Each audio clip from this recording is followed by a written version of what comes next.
Counting the Ways by Susan Perabo, performed by Robert Sean Leonard.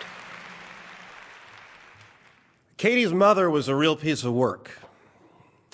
She lived like a hermit in a crappy little apartment in Newark, listening to talk radio, working crossword puzzles, and from what I could tell, just waiting to keel over dead. This broke Katie's heart, but she never stopped trying. One Sunday a month, we'd drive out to Newark, and I'd always end up balancing her mom's checkbook or unsticking her windows while Katie threw out all the stuff in the cupboards and the fridge that had gone rotten since the last time we'd been there. It wasn't even that the old lady's mind was gone. She just didn't give a shit whether her checkbook was balanced or whether her windows could open or any of her food was good. She didn't give a shit about anything, as far as I could tell. She only spoke when asked a direct question, and her answers were always polite and indifferent and short, like she was being interviewed for a job that she didn't want. She looked right through Katie like a pane of glass. Personally, I thought she was crazy, but I knew better than to say this to Katie. Finally, the old lady died. One morning, she sat down at the breakfast table and stroked out. It was me who found her 3 days later. She had nosedived into the Times crossword with her hair still wet from the shower, so when I turned her over, her whole face was stained black with crossword clues. I didn't tell Katie that part. No matter how much pain a person causes you, you don't need to hear something like that. Her mother left us $28,000. We needed it. I'd lost my job as assistant manager at the Econo Lodge North 3 months before when they closed the motel. And to make up for it, they made me part-time desk clerk at the Econo Lodge West. But between that and Katie's lousy data entry job, we were bringing in just enough to cover rent and food and the lamest insurance you could get. The inheritance was enough to let us think about moving out of the city, maybe having a kid. But Katie said no. Katie wanted to blow the money. Now, maybe if the auction hadn't been that weak, things would have turned out different. Maybe she'd have come to her senses, and maybe now we'd be living in a little house in the suburbs playing peekaboo with Joel Jr., but no. We were sitting in front of Entertainment Tonight the day after her mom's funeral, and on comes the story about the auction. "I want to buy one of those dresses," Katie said, pointing at the TV with her fork. "Okay, let's." "Babe," I said, "what are you going to do with a dress like that? Where are you going to wear it? The grocery store?" She shot me the look. "Don't make me say that this is my money," she said, setting her fork down on the coffee table. "I don't want to have to say that." I looked at the dresses on the TV.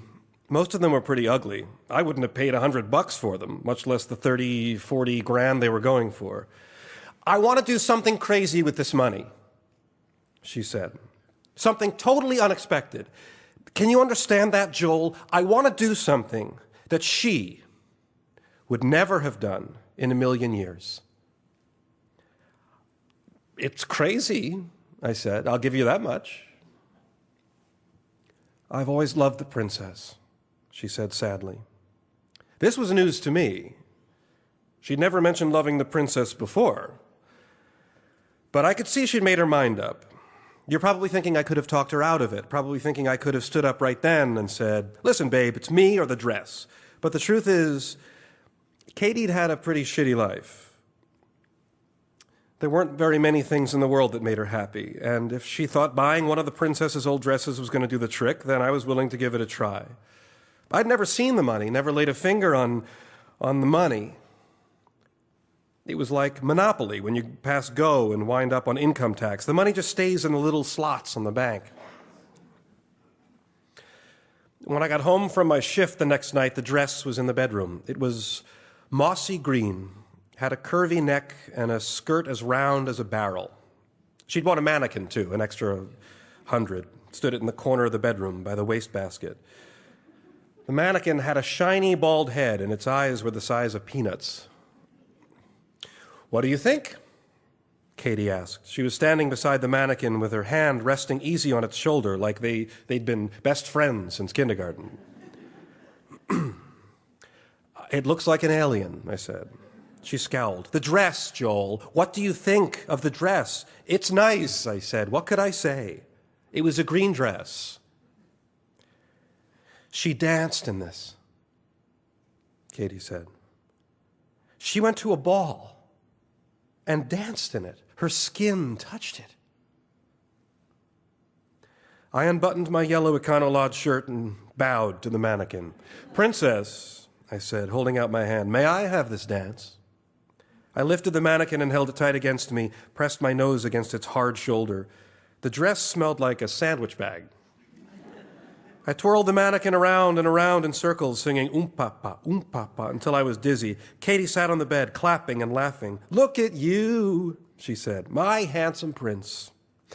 I set the mannequin back in the corner, yanked Katie off the bed, and danced her once around the room and then down onto the covers. "Princess," I said, not cracking a smile, "may I have this dance?"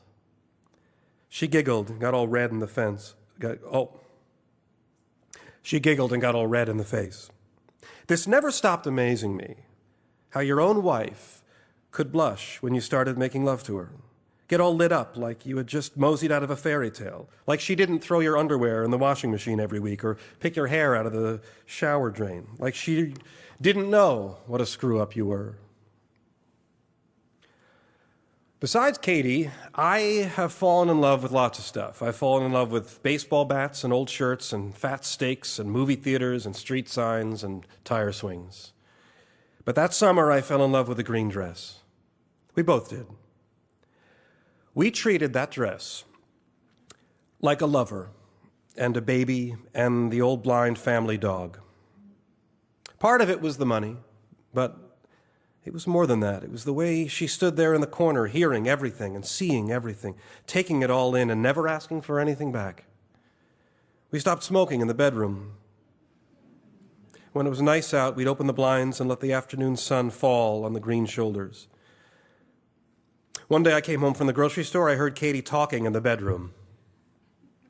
I set my bags down real quiet and snuck up to the door and took a peek in. She was trying on scarves. There were a whole bunch of them lying on the bed. She tied a blue one around her neck and posed in front of the mannequin. "What do you think?" she asked. "Is it me?" "It's you," I said. She whirled around, and for a second, I thought she was going to get pissed off at me, but she smiled. "Let's go out to dinner," she said. "Out?"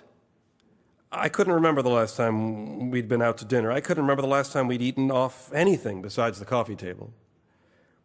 "You're off tonight, right? So let's forget the groceries and go out and have a fancy meal." "What are we celebrating?" I asked. "Why do we have to be celebrating anything?" She went into the bathroom to brush her hair, and I stood there looking at the mannequin, wishing I could think of some way to pay her back for this rare gift. We'd had her for 2 weeks, and the magic hadn't worn off yet. "Hey, Joel." I went into the bathroom, wrapped my arms around my wife, and looked at us in the mirror. "Knock, knock," she said. Now, this got me. I used to do this all the time, and it always drove her crazy. Every time I'd said knock, knock in the last 6 months, she'd rolled her eyes and said, "Nobody's home." "Who's there?" I said. "Mannequin." "Mannequin who?" "Mannequin use a night out with my husband." I kissed her shoulder and said, "Baby, that really stinks." A week later, Katie started having trouble at the office. She said that one of the bosses was getting a little friendly with his hands, massaging her neck and stuff when she was at the computer. I didn't know whether to really believe her. She wasn't exactly a liar, but sometimes she exaggerated things a little. I offered to go down to the office and kick the guy's ass anyway. "Be realistic," she said to me. What good would that do?" We were in bed. She'd had her head in the crook of my elbow, and my arm was already asleep, my fingers tingling. We slept this way most of the time. Sometimes when I got up in the morning, my arm hung dead for 10, 15 minutes. "Why don't you report him?" I said. "Yeah, Joel, I'm sure they'd fire him right away." "So quit," I said. "Get a new job." We're barely making out as it is, she said. She sat up, and I shook her weight out of my arm. She reached into the nightstand and got out a pack of smokes. Babe, I said, tossing my head at the mannequin. Come on. You don't want her to stink, do you? She fingered the unlit cigarette. We're pathetic, she said. I can't even afford to be out of week for a goddamn week. I can't even afford to be out of work for a goddamn week. And this was pretty much true. My hours at the motel were getting cut back a little at a time. I was looking around for more work, but I couldn't find anything. There were about 11,000 guys in the city with desk clerk experience. I'll get a second job, I said. I'll flip burgers or something. The cigarette broke in her fist. You're not going to flip burgers, she screamed at me. She screamed every once in a while, out of the blue, a big fat one like this. Then she said this thing that killed me. Just imagine what my mother would say about you flipping burgers. I sat bolt up in bed, spoke before I had time to think. If you're so worried what your mother would say, why in hell did we blow 30 grand on a goddamn dress? She shot out of bed and stormed out of the room. I took a breath and started counting. This was something I'd learned from my dad. You don't go after them, he said. You start counting. They'll be back before you hit 10. But the truth was I'd never been able to do it, not with Katie. Usually by the time I hit 3, I was so full of guilt and panic I'd go after her. This time I made it to 5. I hauled myself out of the bed and slunk into the living room. She was sitting on the couch, sucking on a cigarette. Babe, I said. You love the dress, she shouted. I've seen you, looking at her all moony-eyed. You love it just as much as I do. You're right, I said, leaning against the doorway, looking at my bare feet. Settle down, babe, you're right. I'm sorry. But she wasn't listening. The magic of the dress had finally worn off, and she had tunneled back to that place inside of her, the place with no name and no address and no closing time. There was a time once when I thought that place made her beautiful, and I wished I could go with her. But now I thought that place was just like her mother's. It was cold, it was quiet, and too small to hold more than one. So then it was Saturday night. I was behind the desk at work, checking some fat couple in, and the man looked up at me and said, "Have you heard?" "What's that?" I said, grabbing his room key from the box on the wall. People were always trying to tell me things, having been cooped up in their cars all day. I usually half listened. "The princess and her boyfriend at a car accident," the wife said. "Boyfriend's dead. The princess might be too." My shift was just about over. I didn't want to call Katie. I figured if she'd heard, she would have called me at the motel, and I didn't want to have to tell her over the phone. I sat there picking my fingernails until the overnight guy came in and then beat home. There are things you never forget. For me, there's 3. When I was 11, I saw one of the kids in my class get his foot run over by the school bus. He was joking around, sticking his foot under the tire and then pulling it out. He was one of those kids who was always doing stuff like that. Anything for an audience. He must have thought the bus driver saw him. But then I heard the groan of the bus starting up and the tire rolled over this kid's foot. And the kid just stood there. What else could he do? He just stood there. His face flush against the side of the yellow bus and his Reebok flat as a dollar bill on the pavement. Then one time, about a year before I met Katie, I saw an old Chinese woman fixing her wig on the bus in the middle of the night.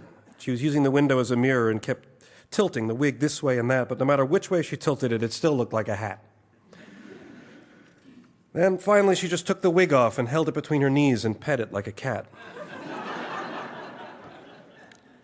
Anyway, the other one happened that Saturday night.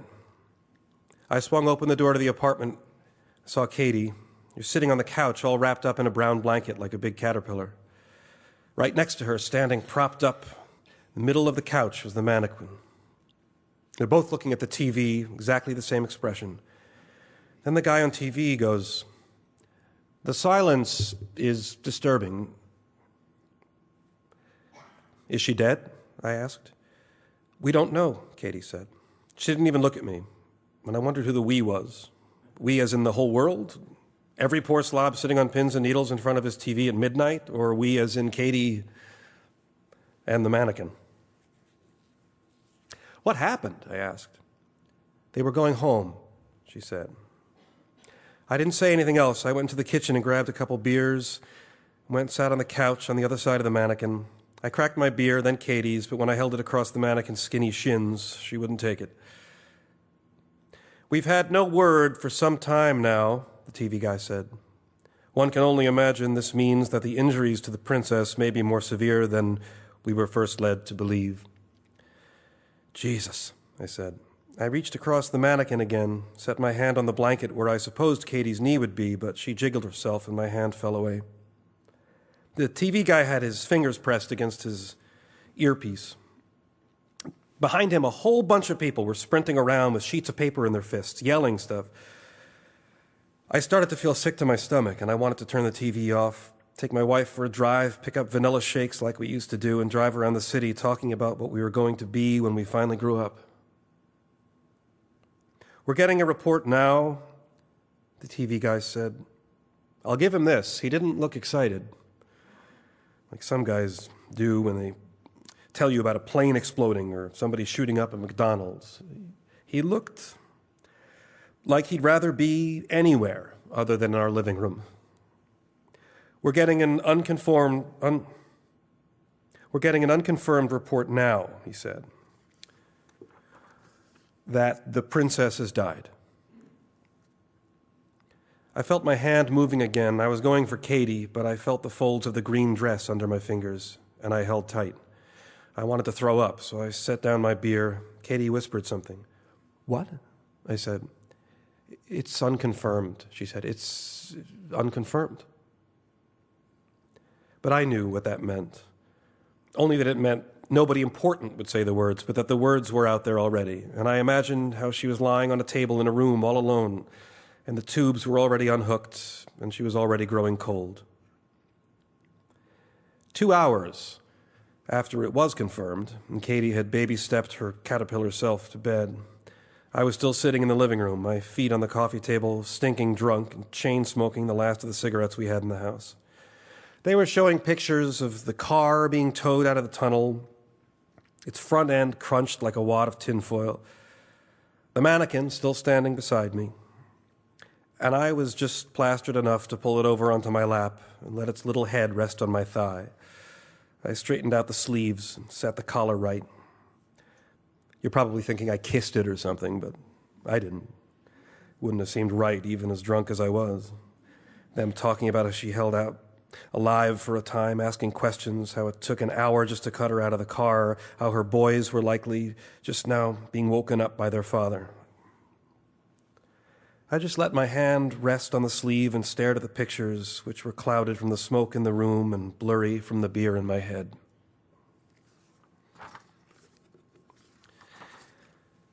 It was around 4 when some old English lady being interviewed looked right out of the TV, right at me, and said, "It's terrible to say, at the time such a tragedy, but the dresses that were recently sold at auction will no doubt now be worth 10 times what they were last month." My cigarette dropped from my lips to my shirt. I slowly lifted my hand off the dress. My first thought was to act right then, like I could have stumbled out onto the street with a mannequin and there'd be some guy waiting on the sidewalk with a sack of money. I'd redeem the dress like a lottery ticket, have it over and done with by the time Katie woke up in the morning, deal with her tears by showing her the money. In my crazy head, all 300 grand of it. Enough to buy a house away from the city and live off of, not work, for a long, long time. Then I thought of Katie's mom, dead like the princess, how it had turned out we had done something smart with the cash after all, invested in fate and hit the jackpot. I thought of the old lady with her face stained black and her life stained black, and how it had seemed all she would ever leave in her wake was that damned blackness. But here, life had twisted itself up again in that way it does when you least expect it, and now, on what was surely the blackest of nights for so many, me and Katie finally had a little bit of light. No way, Katie said, pouring herself a tumbler of grapefruit juice. No fucking way. I was prepared for this. I'd woken up early with only a baby hangover and figured out how to convince her. Listen, babe, I said, here's the first thing we do with the money. We fly over there, over to England, and we go to the funeral, and we put flowers and stuff at the gate. Everybody puts flowers at the gate, she said, swallowing a handful of aspirin with her juice. What we have is special. It was special before, and it's even more special now. Listen to this, though, I said. We can send flowers every week. We can get a different bouquet every week and send it over there for the rest of our lives if we want to. We bought that dress with my mother's money, she said. That may not mean anything to you, but it means something to me. Babe, I said, your mom is dead.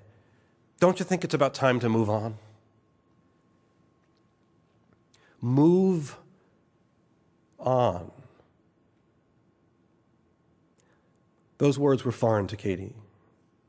It was scrawled all over her blank face. I might as well have been trying to teach the roaches in the corner to tie my shoes. The dress makes me happy, she said. Okay, I may not have known what happy was, but I was pretty sure I knew what it wasn't. It wasn't crying in the shower, and it wasn't staring at the same page of a magazine for an hour. It wasn't reading birthday cards your mother sent you when you were a kid, and it wasn't making up stories about what people did to you at work. It wasn't crossing your arms when your husband put his hand on your breast, and it sure as hell wasn't swallowing a handful of aspirin with your fucking grapefruit juice.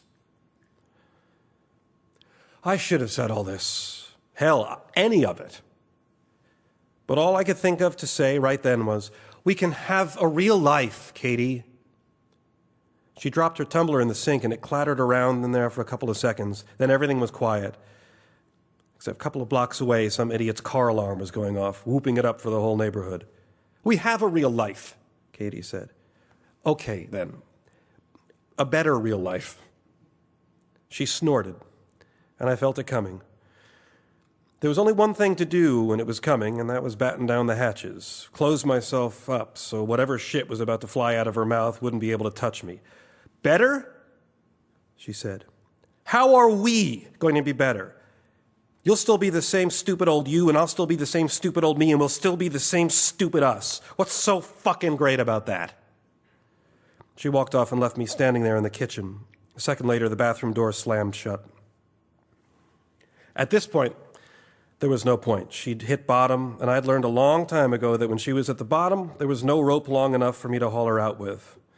I could have waltzed her into heaven, and she would have looked around and snorted and said, "What's so fucking great about this?" I made it to 7 before I found myself standing in front of the bathroom door.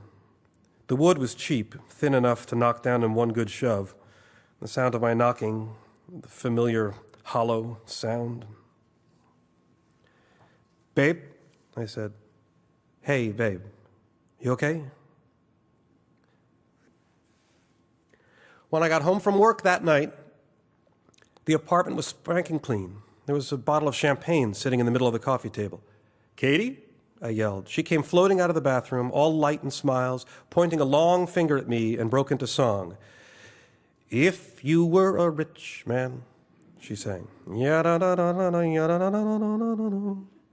Katie was in Fiddler on the Roof in high school. I don't know, every once in a while she would dredge it up, start singing her lungs out. One time the guy next door banged on the wall with a pan until she quit. "What's up?" I asked. She stopped yada-da-da-dying. "What's up?" she said. We are $190,000 up." My legs went jello and I sat on the couch. "You sold it?" "Not yet," she said, "but I found a buyer. I called the auction house, and it turns out there's this guy who's come into town. He's buying a whole bunch of them. We're not the only ones with brains."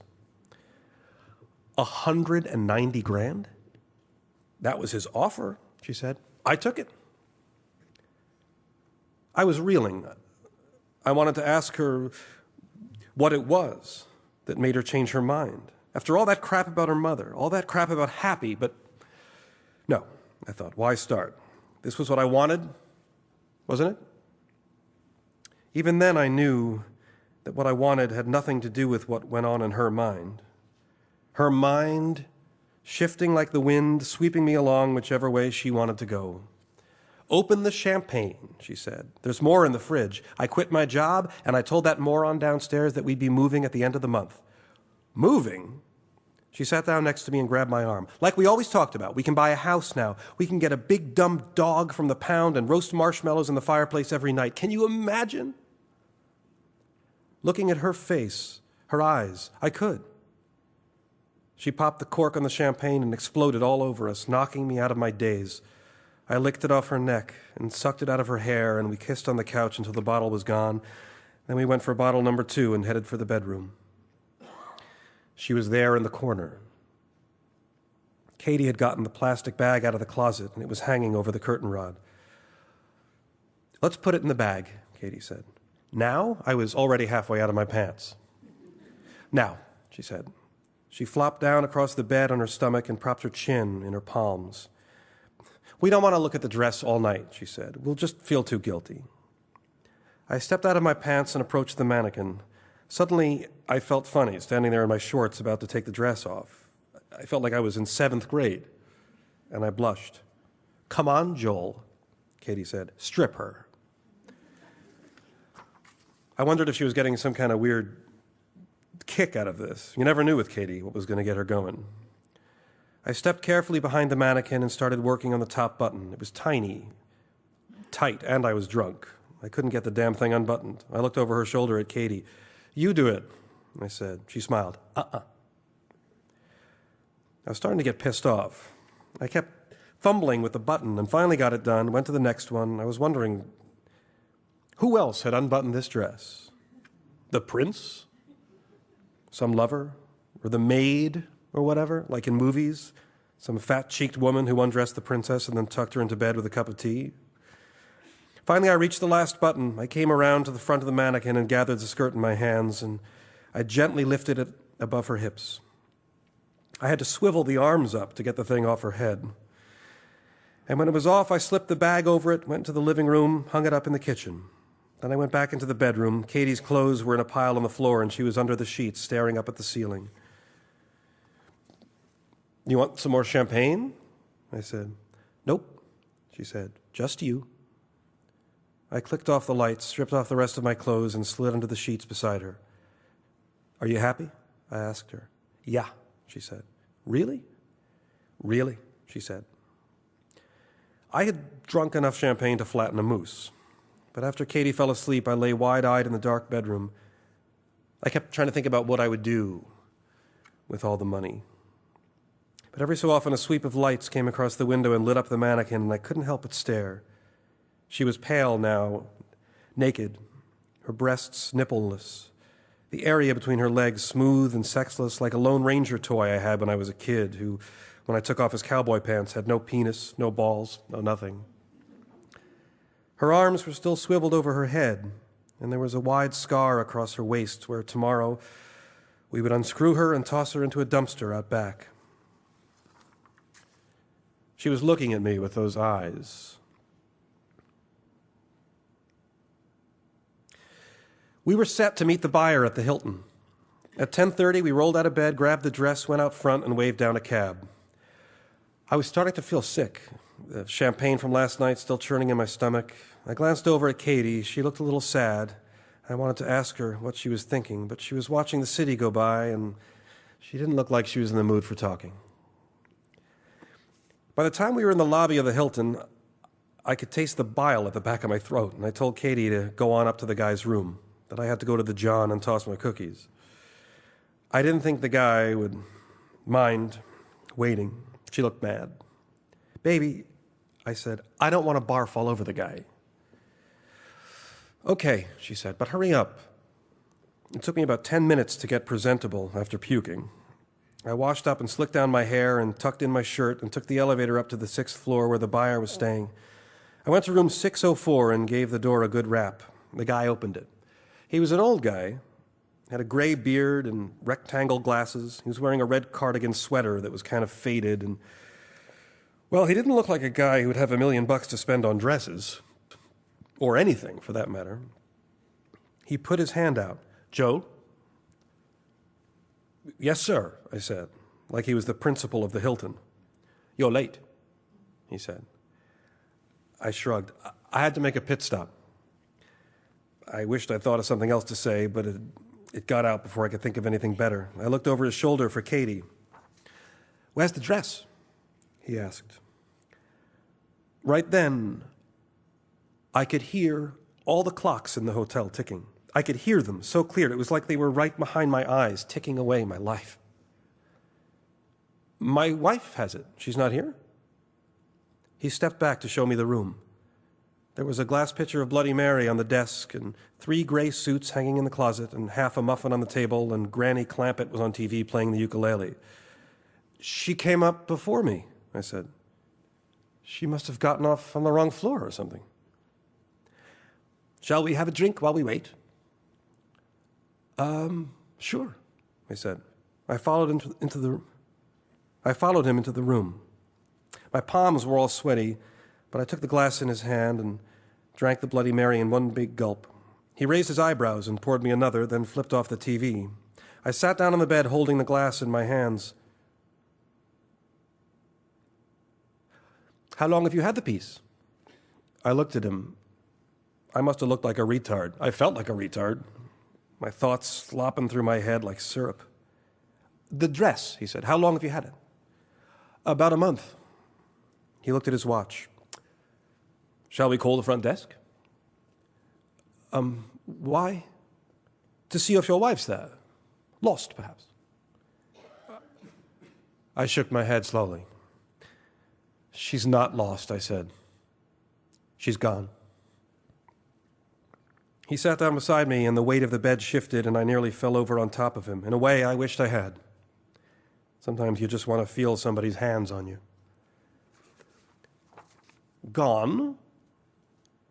"She must have changed her mind," I said. I set the Bloody Mary on the floor between my feet. I wondered when the idea had hit her. Wondered if it was when she was standing in the elevator all by herself with the dress, waiting for the doors to slide open. Or maybe it was before then.